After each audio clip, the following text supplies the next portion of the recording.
tu vois.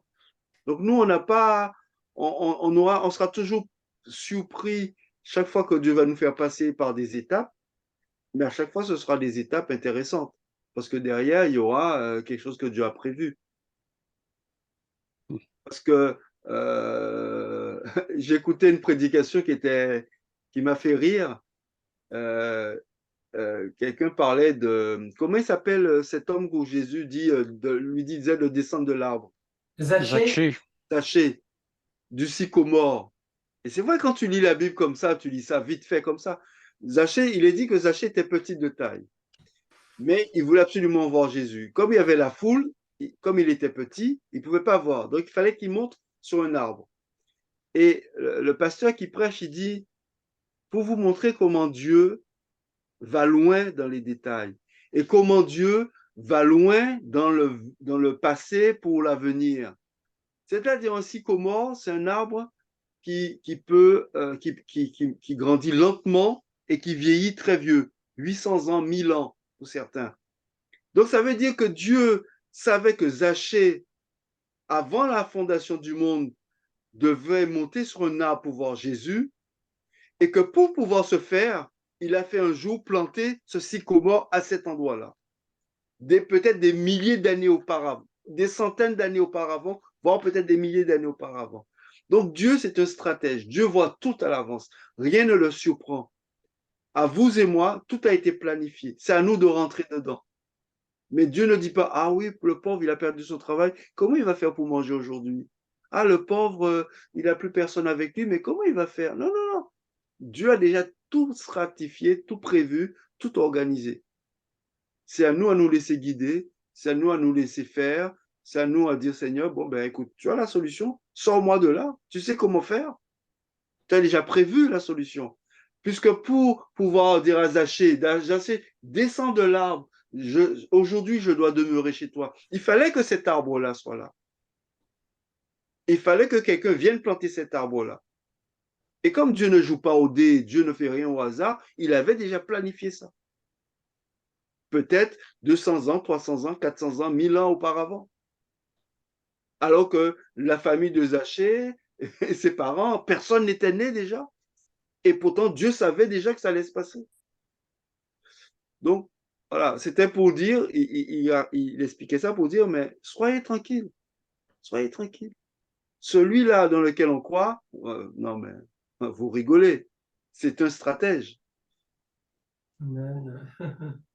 c'est vrai que c'est fait pour augmenter la foi, hein, ce genre d'analyse-là. Ouais. Ça augmente vraiment la foi, hein, parce qu'on sait qu'il y a tout qui est prévu. Et si Dieu a vraiment vu notre cœur, qu'on désire être sauvé, il nous emmènera au-delà de nous-mêmes, au-delà de nos faiblesses, au-delà de notre découragement, de nos doutes. Il ira conquérir. Toujours. Et il a fait qu'avec des. La Bible dit que les hommes qui nous ont précédés n'étaient pas meilleurs que nous. Hein. La Bible dit que c'était des hommes comme nous. Élie pria, c'était un homme comme toi et moi. Simplement, il a toujours compris que le Dieu il sert, c'est un Dieu incroyable, un Dieu exceptionnel, un Dieu qui est incomparable.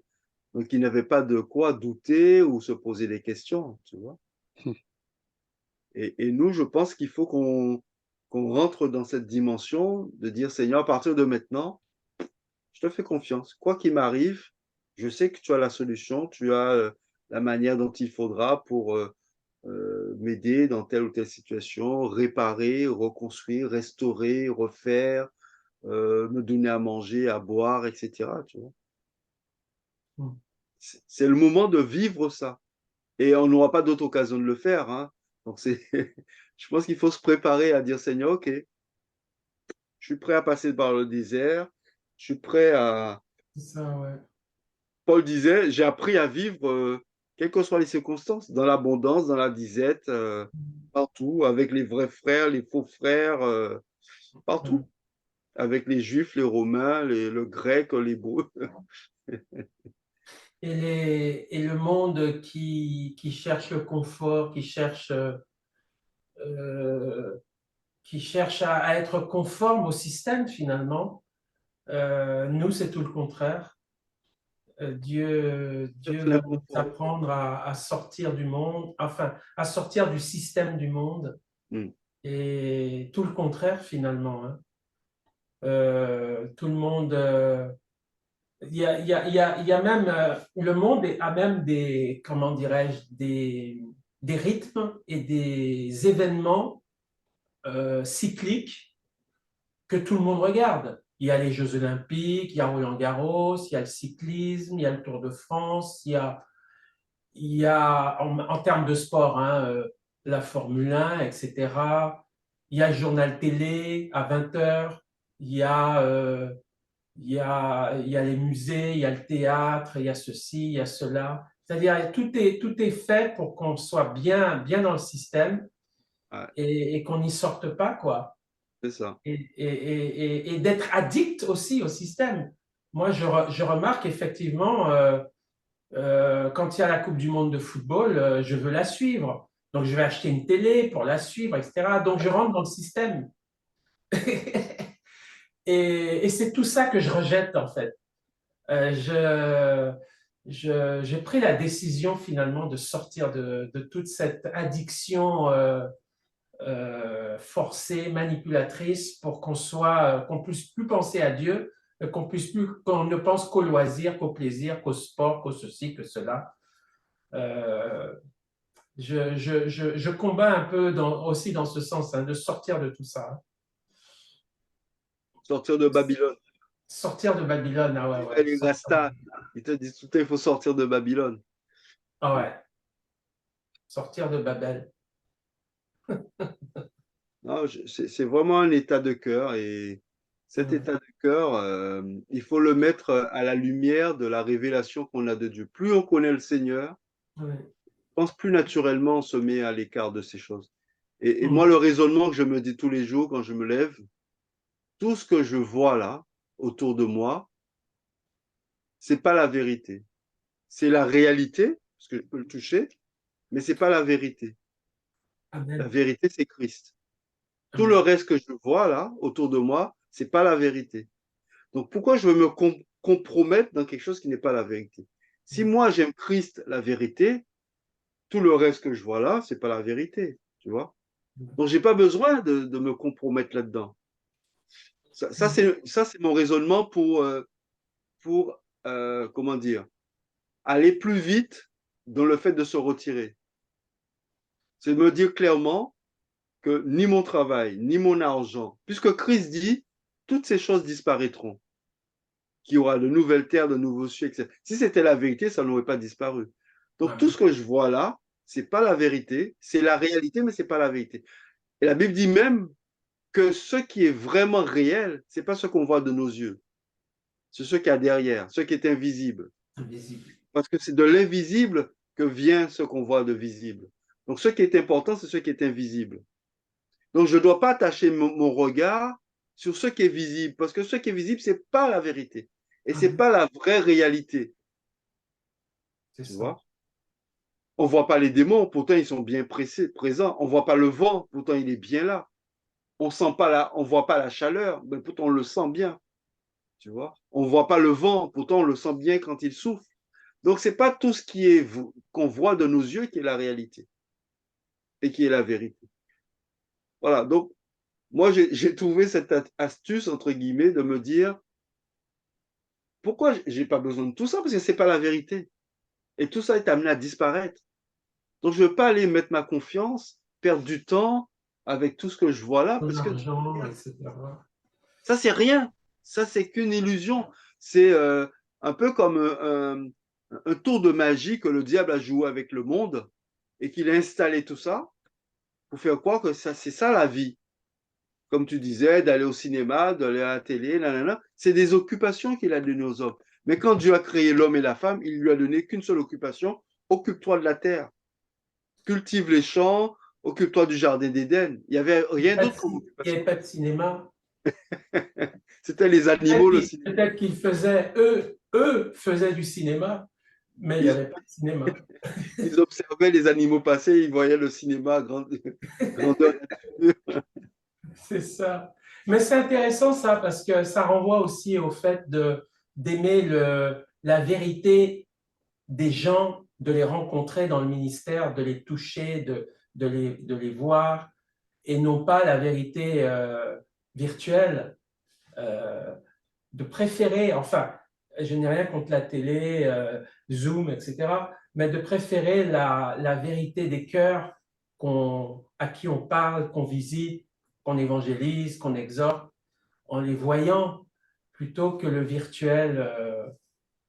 Plutôt que le virtuel. Ça m'a fait penser à ça un peu, ce que tu disais là aussi. Jésus, c'est ce qu'il faisait. La Bible dit qu'il allait de ville en ville, de village en village. Donc lui, Ouais, il son but, était au c'était d'aller contact, à la rencontre des gens. c'est ça. Faut vraiment qu'on privilégie ça, hein. Ouais, ouais, d'aller à la rencontre des gens physiquement parlant, parce que je vois ce gros piège de l'Internet et du virtuel qui consiste à ne plus voir personne C'est et dans ça. son salon à visiter les gens virtuellement finalement. Et là, ce serait, faut qu'on veille à ça, quoi. Mhm. Et que toute Ouais, ça, occasion est bonne, quel que soit l'endroit où on est, au restaurant, en faisant les courses, machin, de dire à quelqu'un que Dieu l'aime, que voilà, de témoigner où on soit, quoi. On n'a plus rien à perdre. Tout ça va Mhm. disparaître bientôt. Amen.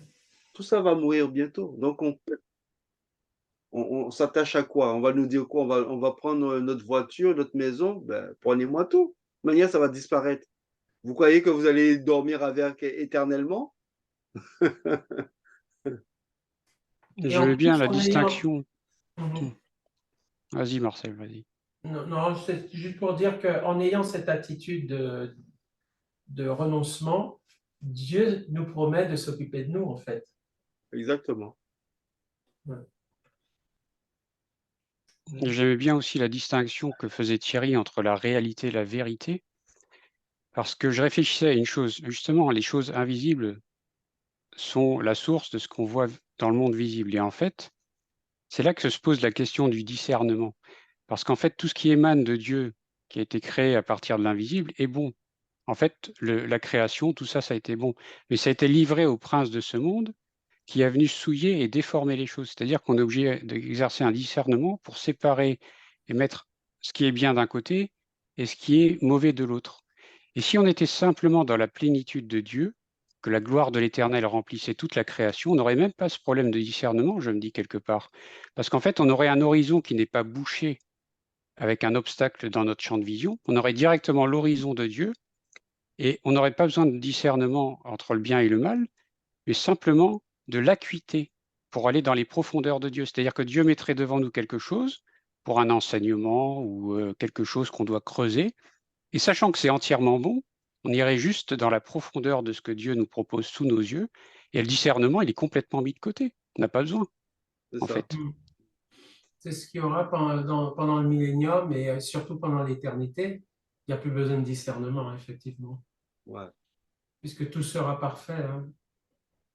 Il y Mais aura plus on besoin de grand grandira chose. dans la profondeur. On grandira dans la profondeur, hein, de la connaissance de Dieu. Oui. Il y aura plus besoin de grand chose. La Bible dit que les langues auront disparu, les machins. Il y aura plein de choses qui vont disparaître. La chose qui va rester, c'est l'amour et entrer dans effectivement la révélation plus profonde de Dieu continuellement, tu vois. Il faut l'éternité, hein, il faut l'éternité pour sonder Dieu. Ah ouais, ouais. L'amour, la foi et l'espérance. Et l'espérance, c'est le fait d'attendre. Donc, en fait, on aura toujours quelque chose de neuf à attendre de Dieu. C'est là qu'il n'y aura pas d'ennui, pas de lassitude, on n'aura jamais fait le tour. Toujours à espérer. Bah, La toujours. foi, l'amour et l'espérance. Ouais. Ah oui, c'est vrai, on espérera toujours parce qu'il y aura toujours quelque chose à découvrir en Dieu, c'est ça? Voilà, c'est ça. Ouais. Et Dieu ne nous décevra jamais parce que on ne pourra pas s'en lasser. On ne se lassera jamais de Dieu. Non, c'est impossible. Dans toute l'éternité, il nous rassasiera tout le temps. C'est incroyable. Ça, c'est merveilleux, hein, de savoir Ouais, que ça, quelqu'un ne va pas te lasser, quoi. Parce qu'à un moment donné, les gens, il y a des gens qui te gonflent, quoi. Puis, à un moment donné, tu te lasses. et en plus, le Pas problème du pour Dieu. péché qui a été réglé définitivement à la croix, c'est-à-dire qu'on est libéré de la présence du péché. C'est-à-dire qu'il n'y aura plus de possibilité. Ça aussi, c'est quand même une grande consolation de se dire, mais j'aurais même plus l'option de. Je serai naturellement enclin à faire le bien, ce qui est parfaitement agréable devant Dieu. Ça, c'est vraiment une liberté. C'est la plus grande des libertés, en fait. Le mal n'existe plus. Tu ne peux La faire plus que belle du chose bien. au ciel, ce sera ça, à mon avis. C'est une liberté comme celui qui pense savoir ce que c'est la liberté ou qui philosophe là-dessus, mais s'il sait ce que c'est selon Dieu, la liberté, ça vient bien au-delà des pensées humaines. Clair. Ça, c'est la liberté absolue, ça. Ouais, c'est Faire ça. le bien absolu, c'est la liberté absolue. Ouais. C'est le bonheur absolu. C'est une liberté qui amène un bonheur absolu. Parce qu'il y a des libertés, malheureusement, qui amènent un malheur absolu. Mm. Gloire à Dieu. Ouais, c'est là notre grand avantage par rapport aux anges à ce niveau-là, parce que on a pu être dans le mauvais côté et on a une rédemption quand même à la clé. Donc ça nous permet de jouir de la bénédiction avec, le recul de l'expérience mauvaise. C'est-à-dire qu'on a goûté à ce qui est mauvais, puisque c'était vraiment notre nature et après on goûte à ce qui est glorieux. On peut l'apprécier encore d'autant plus, sachant qu'on est mauvais au départ.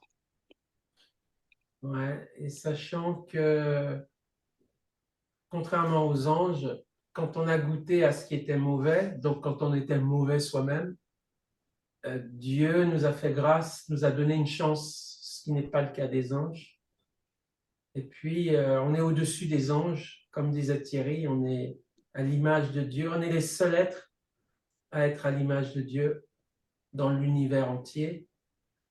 Et donc, d'être cohéritier, de partager la gloire du Père, non pas comme étant un serviteur, un ange, mais comme étant un fils. Ça n'a rien à voir, hein. Ça n'a rien à Être voir. fils et être serviteur, ça n'a rien à voir. Les anges, c'est des serviteurs. Pour moi, Mais ils c'est sont trop pour pas- moi, tu vois? Comment? Ça dans mon cœur, ça reste trop pour moi d'accepter cette, réalité, d'être à Ouais. l'égal de Christ. Ben, C'est en fait, par rapport aux anges, on est, on est, on a la nature de Dieu au sens filial, au sens fils, c'est-à-dire on est dans sa famille filiale, ce qui n'est pas le cas des anges. Les anges sont, certes, ils ont une nature divine, mais ce sont des serviteurs, ce sont des exécutants, mais ils ne rentrent pas dans une intimité comme nous, parce qu'ils ils n'ont pas été décrétés fils. Ils Fils au ne sont sens, pas nés de Dieu. ouais, ouais, fils au sens d'héritier, ayant les prérogatives de Dieu, ayant les prérogatives de Dieu en tant que fils. Ils n'ont pas les prérogatives de Dieu en tant que fils. Ils les ont en tant que serviteurs. Ben, c'est la différence que Paul fait entre le serviteur et le fils. C'est ça, hein. Le fils, il fait tout dans la maison, il a l'autorité du père, il est vraiment libre. Le fils est vraiment libre. Le serviteur n'est pas libre. Les anges ne seront jamais, entre guillemets, hein, ils ne seront jamais vraiment libres. C'est des exécutants. Ils sont heureux, hein. Les saints anges seront heureux, je pense, hein. Seront dans le bonheur absolu, mais ils ne sont pas libres. Dieu va leur donner des ordres. Dieu va leur donner des ordres. Nous, non, puisqu'on a l'Esprit de Dieu, on est rempli de Dieu, on sera rempli de Dieu au ciel, on fera naturellement la volonté de Dieu sans avoir besoin que Dieu nous donne un ordre, quoi. Je pense. Après, c'est tellement mystérieux tout ça que, C'est un mystère. ouais, c'est un mystère. En tout cas, c'est la gloire qui nous attend. Alors, je pense qu'on aura peut-être parfois des ordres, mais pas des ordres au sens qu'on l'entend. C'est ça. C'est-à-dire, on sera dans le conseil de Dieu. Dans le C'est ça, conseil de Dieu, quand Dieu prend des décisions, il va nous réunir et il va nous dire, voilà, j'ai envie de faire ça, ça, ça, ça, ou il y a telle chose à faire, qu'est-ce que vous en pensez? c'est Et quand ça, on aura pris une décision, il va dire, ben, mettez-le en place. c'est C'est une ça, forme d'ordre sans lettre, mais bon. c'est ça. Peut-être aussi que on prendra des décisions, mini-décisions ou des décisions qui de toute façon seront en accord avec le Saint-Esprit, parce que le Saint-Esprit va remplir tout le monde. Donc, les initiatives qu'on prendra, Dieu va les valider. Mais tu as raison, Dieu, même si on est tous remplis de l'Esprit de Dieu, tout ça, Dieu aime le conseil, Dieu aime la collégialité et Dieu aime la discussion et le partage et prendre des décisions de manière collégiale, tout ça. Dieu aime ça quand même. C'est ce qu'il est dit, je crois, le Fils, le Père et le Fils et le Saint-Esprit, quand ils se concertent, euh, il n'y en a pas un qui décide comme ça et qui dit, voilà, ce sera comme ça et pas autrement. Ils sont ensemble. Ils sont ensemble. Toujours. Toujours. Aucun ne prend de décision seul dans son coin. Non. Et malheureusement, c'est comme ça que ça devrait être dans l'Assemblée, dans l'Église. C'est Exactement. ça. Il y en a un qui décide pour tout le monde. Et donc, ça crée le chaos, hein. Ça casse, ça étouffe. Amen. C'est-à-dire, le fonctionnement du royaume de Dieu, surtout maintenant, euh, est, est incompréhensible pour certaines églises, enfin pour certains pasteurs et compagnie, parce que leur modèle, c'est le monde. Mm. Et si tu veux, tu ne peux appliquer que ce que tu admires, tu vois. Nous, si on admire Jésus, c'est un peu comme c'est le modèle de l'admiration, c'est ce que la pub utilise, c'est ce que le monde utilise. On te met toujours un artiste connu, un sportif connu, parce que s'il il s'habille avec tel vêtement, il met telle chaussure, comme on admire cette personne-là, on va faire ce qu'il fait, ce qu'elle fait. On On va est mettre des ses vêtements, son influenceurs. Ce parfum, sont, ce sont des influenceurs. Ce voilà. sont des Mais parce qu'on influenceurs. s'admire. Ouais, ouais, on Tu les vois? aime. Mm. Donc, si tu admires Jésus, tu vas faire ce que Jésus fait. Tu vas parler comme Jésus, tu vas agir comme Jésus. Mais aujourd'hui, le modèle de l'Église, c'est pas Jésus, c'est le monde. Parce que on applique les méthodes du monde. On agit comme le monde. On met le système du monde en place. Le monde a un système pyramidal. On met un système pyramidal à l'Église. Le monde vit maintenant que de la technologie. On vit que de la technologie. Tu vois? Parce qu'on a perdu la vision de qui est Jésus. On pense même que Jésus est ringard, tu vois. Parce qu'on se dit, non, mais vaut mieux faire comme ça, parce que, bon, voilà, ça va plus vite, etc. On pense que le Saint-Esprit n'est pas assez intelligent. Alors, on met nos méthodes en place, on met notre organisation en place, notre planning en place, etc. C'est ça qui s'est passé. C'est que Jésus n'est plus le modèle, n'est plus l'exemple. On n'est plus admiratif de lui.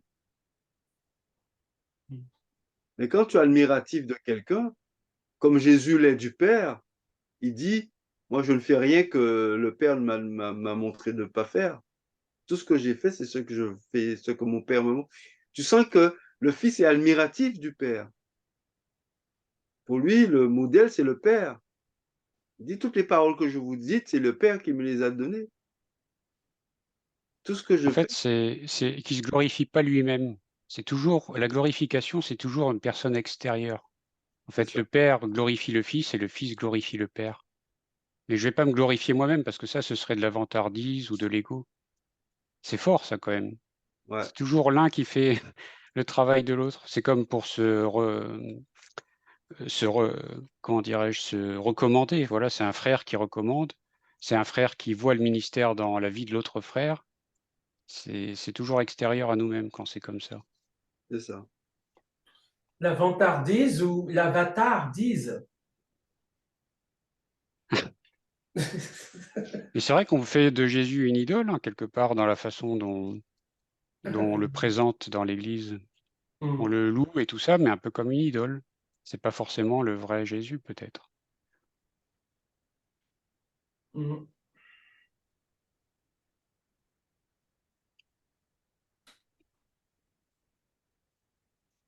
Alors, Mathieu, alors.